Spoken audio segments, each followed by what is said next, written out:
Hello दोस्तों, स्वागत है आप सबका नूरसेद क्लासेस में। दोस्तों, आज मैं आप सबके लिए एक हिंदी का कहानी लेकर आया हूं जिसका नाम है परिश्रम का चमत्कार।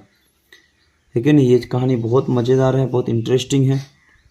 जो एक लड़का रहता है जो मंद बुद्धि का रहता है, वो अपने गुरुजी के पास पढ़ता है, उसको कुछ समझ नहीं आता, फिर वो वापस घर चला जाता है। फिर वो जब वापस घर जाता है तो वो रास्ते में उसको एक कुआँ मिलता है। वहीं फिर कुआँ से वो देखता है कि जो रस्सी से जो हम लोग रस्सी में लगाकर जो बाल्टी बांधता है और जब पानी निकालता है तो देख रहे कि वो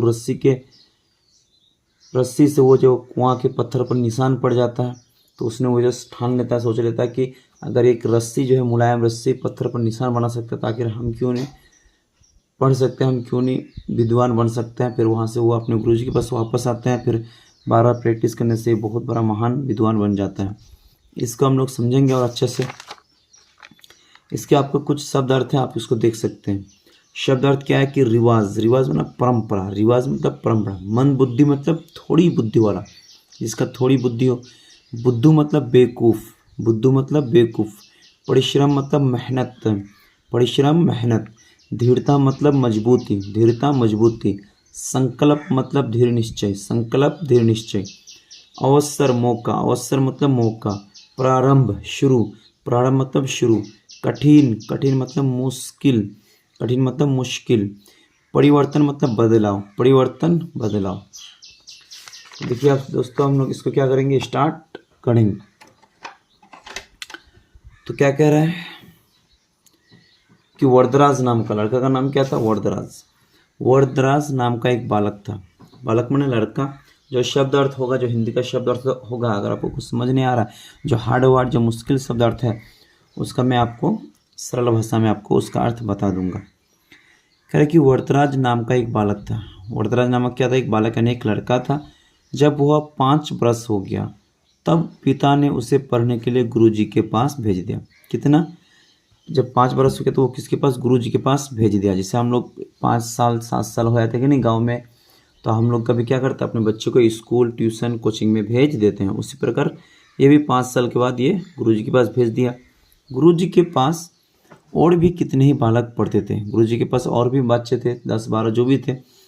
वरदराज भी पढ़ने लगा। उन दिनों गुरुओं की सेवा में रहकर विद्या सीखने का रिवाज था। आज की तरह पाठशालाएं नहीं थी। पहले जो थे कि नहीं, पहले अभी जैसे स्कूल है, कोचिंग है, ट्यूशन है, तो पहले ऐसा सिस्टम नहीं था। पहले ऐसा रिवाज नहीं था।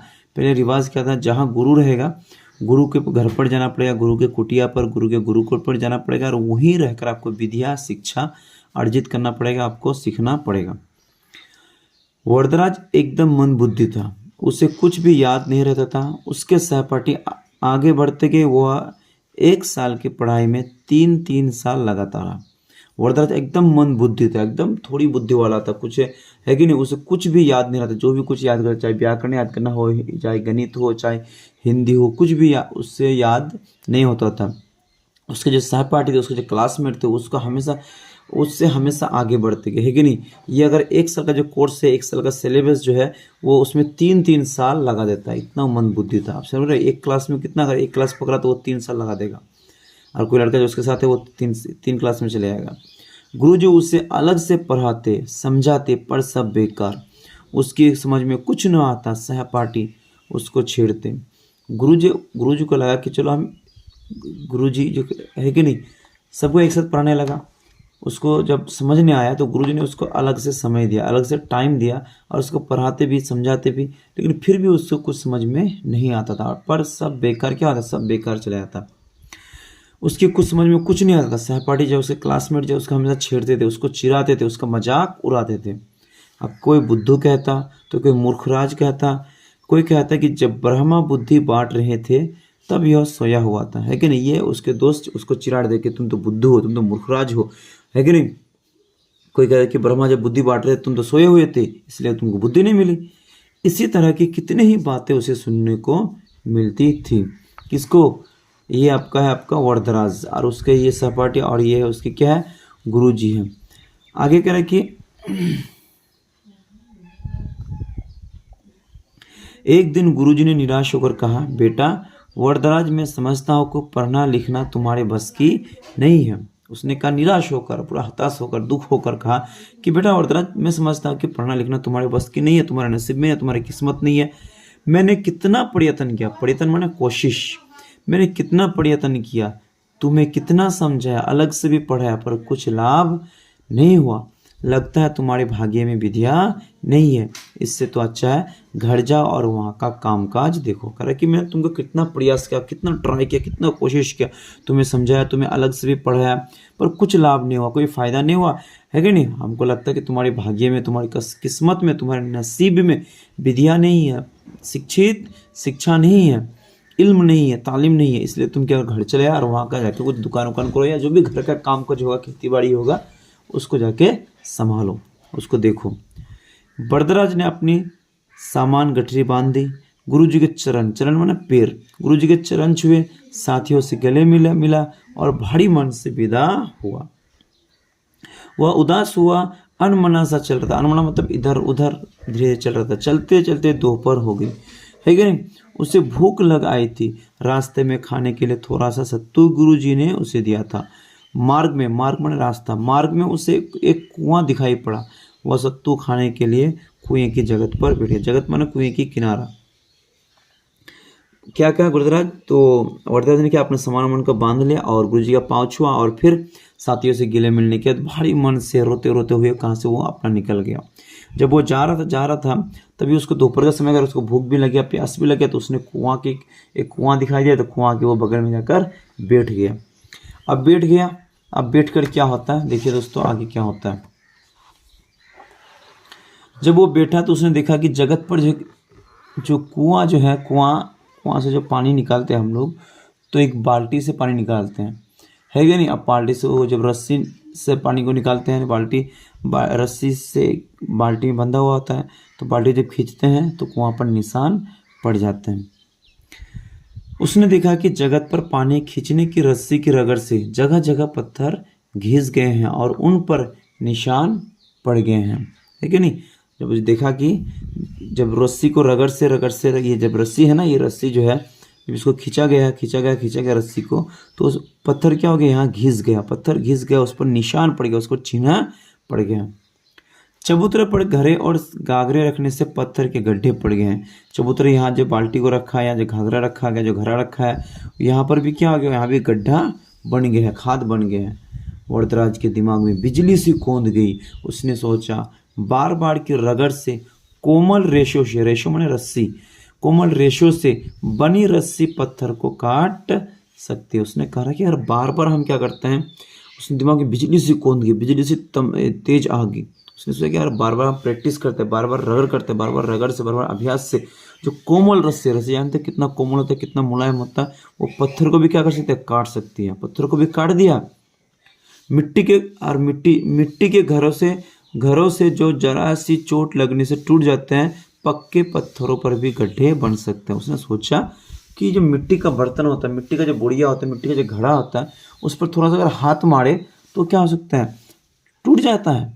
लेकिन उसको जो किस पर रखा है, पत्थरों पर अगर रखा है उसको बार बार, तो वहाँ गड्ढा बन गया, खाद बन गया। फिर क्या, लगातार परिश्रम करने से मुझे कुछ पढ़ना लिखना नहीं आ सकता है। उसने फिर सोचा इतना ये हो सकता है, निशान पर ये रस्सी से पत्थर पर निशान बन सकता है और बर्तन से गड्ढा बन सकता है। तो अगर हम बार बार प्रैक्टिस करें, बार बार लगातार परिश्रम करेंगे, लगातार मेहनत करेंगे, तो फिर क्या फिर मुझे पढ़ना लिखना नहीं आ सकता है। उसने ये सोचा।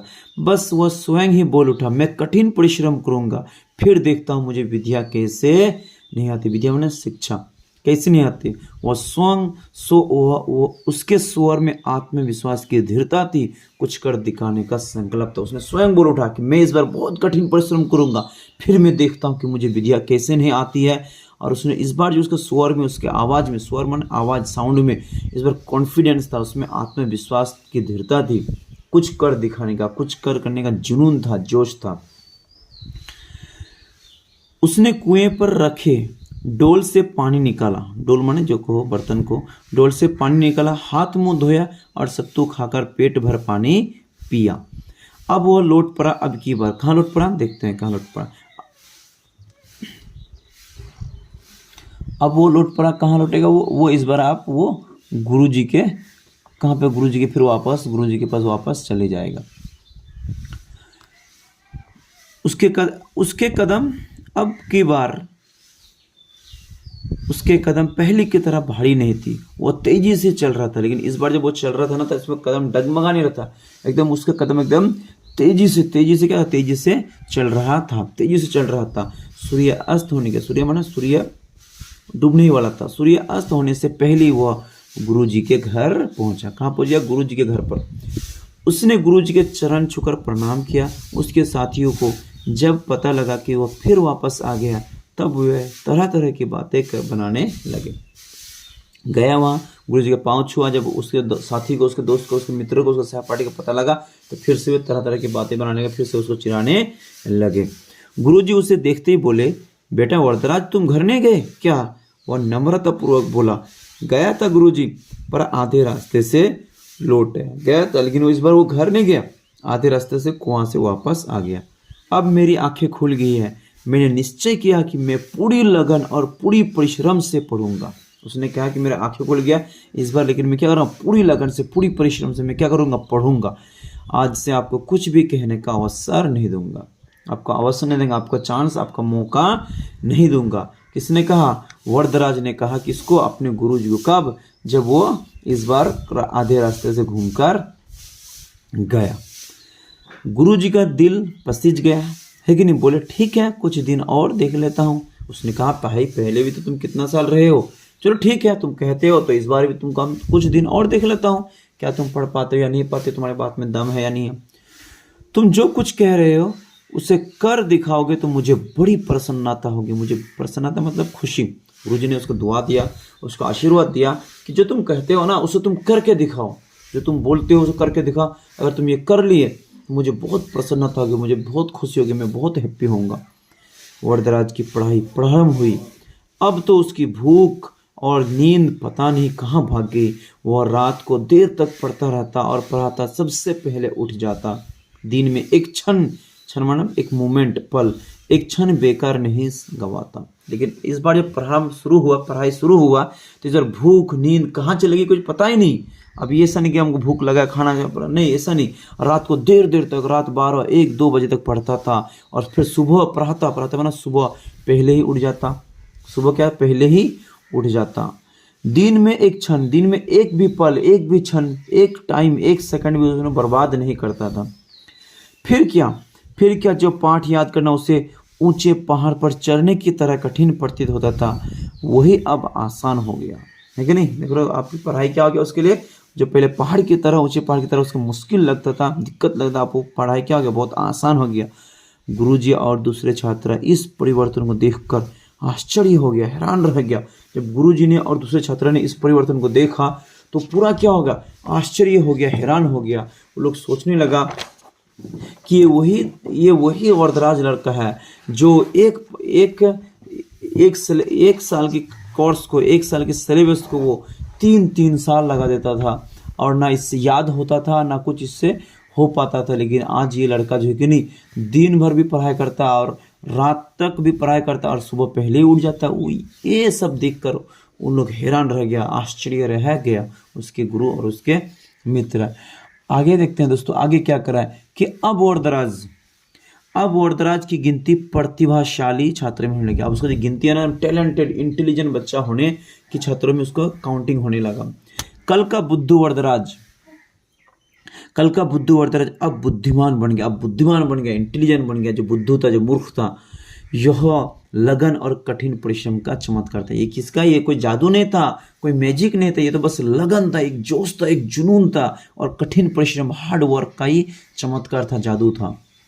बाद में यही वरदराज प्रसिद्ध बने। देवगिरी के राजा महादेव की सभा में वे महापंडित के पद पर सुशोभित हुए। बाद में ही लड़का क्या बहुत प्रसिद्ध हुआ और देवगिरी जो राजा थे, देवगिरी इधर दक्षिण भारत के राजा थे, महादेव उसके किस पर? उसके महापंडित के पद पर सुशोभित हुए, यानी महापंडित बन गए थे। एक किताब है संस्कृत में, पाणिनि का व्याकरण प्रसिद्ध है। संस्कृत में व्याकरण एक क्या है? व्याकरण पाणिनि व्याकरण क्या बहुत क्या है? प्रसिद्ध है, बहुत फेमस है। यह कठिन भी है, इसे समझने में विद्यार्थी को, स्टूडेंट्स को बहुत परिश्रम करना पड़ता था। वर्तराज को भी पाणिनि के व्याकरण को समझने में बड़ी कठिनाई का अनुभव हुआ था। किसको? पाणिनि का व्याकरण को समझने में कठिन होता था। विद्यार्थियों की इस कठिनाई को दूर करने के लिए पंडित वरदराज ने लघु सिद्धांत कौमुदी की रचना की। इसमें पाणिनि के व्याकरण का सारांश दिया गया। सारांश माना समरी दिया गया। ये क्या यानी पंडित वरदराज ने, अब पंडित कहने लगा है कि नहीं वरदराज को, तो पंडित वरदराज ने क्या किया, एक इसके पाणिनि व्याकरण का है क्या एक किताब बनाया जिसका नाम है, किताब लिखा लघु सिद्धांत कौमुदी। इसमें क्या है, जो इसमें जो था कि नहीं, इसमें जो पाणिनि व्याकरण है ना, उसके क्या सारांश है, उसका समरी है, उसका शॉर्ट है, ताकि विद्यार्थियों को आसानी से समझ में आ जाए। इन्हें वरदराज ने मुग्धबोध नामक संस्कृत के सरल व्याकरण की रचना की। फिर इसी ने अपने से खुद से एक किताब लिखा, एक संस्कृत के व्याकरण लिखा जिसका नाम है मुग्धबोध। यानी मुग्धबोध एक क्या लिखा, संस्कृत का एक किताब लिखा, पुस्तक लिखा, रचना की, जिस लड़का से पहले कुछ भी याद नहीं होता था। आगे कह रहा है, वरदराज के जीवन की इस घटना के एक लोकोक्ति ही प्रसिद्ध हो गया। करा कि करत करत अभ्यास के जरमती होय सुजान, रस्सियावत जाते सिल पर परत निशान, कबीरा सिल पर परत निशान। इसका मतलब हुआ कि करत करत अभ्यास की, अगर आप बार बार अभ्यास करते, बार बार प्रैक्टिस करते हैं, तो क्या जरमती माने तो मूर्ख, जरमती मतलब मूर्ख, और सुजान माने पंडित, करके आप बार बार प्रैक्टिस करते, बार बार अभ्यास करते, बार बार रिवीजन करते हैं, अगर आप डिसिप्लिन रहते हैं, अनुशासन रहते हैं, तो जो आपका जो आप परिश्रम करते हैं, तो आप जो अगर मूर्ख भी है, मंद बुद्धि भी है, तो आप सुजान बन सकते हैं, आप पंडित बन सकते हैं, आप पढ़े लिखे इंसान बन सकते हैं। रस्सी आवत जात पे सिल पर पड़त निशान, इसका मतलब हुआ कि अगर रस्सी कुएं के अगर कुएं पर अगर रस्सी बार बार आता है जाते हैं, और आने जाने से क्या पत्थर भी पत्थर पर क्या होता है, घिसने से पत्थर पर क्या बन जाते हैं, निशान बन जाते हैं, पत्थर पर चिन्ह बन जाते हैं। किसके? रस्सी के आने जाने की रगड़ से। उसी पर अगर लगातार अभ्यास से, अगर लगातार हम अभ्यास करेंगे, तो अल्प बुद्धि, मंद बुद्धि, जरमती भी बुद्धिमान बन सकते हैं, सुजान बन सकते हैं। तो प्यारे दोस्तों, प्यारे मित्र, प्यारे बच्चों, आपको भी अगर आपको कुछ याद नहीं हो रहा है, कुछ आपसे समझ नहीं आ रहा, मुश्किल लग रहा है, दिक्कत लग रहा है कि नहीं, तो आप ईश्वर को मत कोसिए कि हमको सही से दिमाग नहीं दिया, सही से मस्ती है, हमसे याद नहीं हो रहा है कि नहीं, हम पढ़ने में अच्छा नहीं, हम इस काम में उस काम में अच्छा नहीं। ये बहाना का छोड़िए, आप क्या कीजिए, आप ये कीजिए कि हम क्या कर सकते हैं, मेरे पास क्या है, और उसको एक बार से नहीं होता है, 2 बार कीजिए, 2 बार से नहीं, 3 बार से नहीं, 4 बार, उसको बार बार कीजिए, तो उसको जरूर आपको क्या आएगा, वो चीज़ समझ आएगा, और वो चीज़ आपसे बनेगा। चाहे गणित का सवाल हो, चाहे व्याकरण का सवाल हो, चाहे इंग्लिश का सवाल हो, लेकिन आपको बार बार प्रैक्टिस करना होगा। समझ गए? तो इसलिए कह रहा है, करत करत अभ्यास के जरमती हुई सुजान, रस्सी आवत जाते सिल पर पड़त निशान। आप सबका बहुत बहुत धन्यवाद लास्ट तक वीडियो को देखने के लिए। अगर आपको वीडियो पसंद आया तो इसको लाइक कीजिएगा, शेयर कीजिएगा, कमेंट कीजिएगा, और चैनल में पहला बार आते हैं दोस्तों मित्र जरूर सब्सक्राइब कीजिएगा। फिर मिलते हैं अगले एक नए वीडियो में, तब तक के लिए जय हिंद, जय भारत।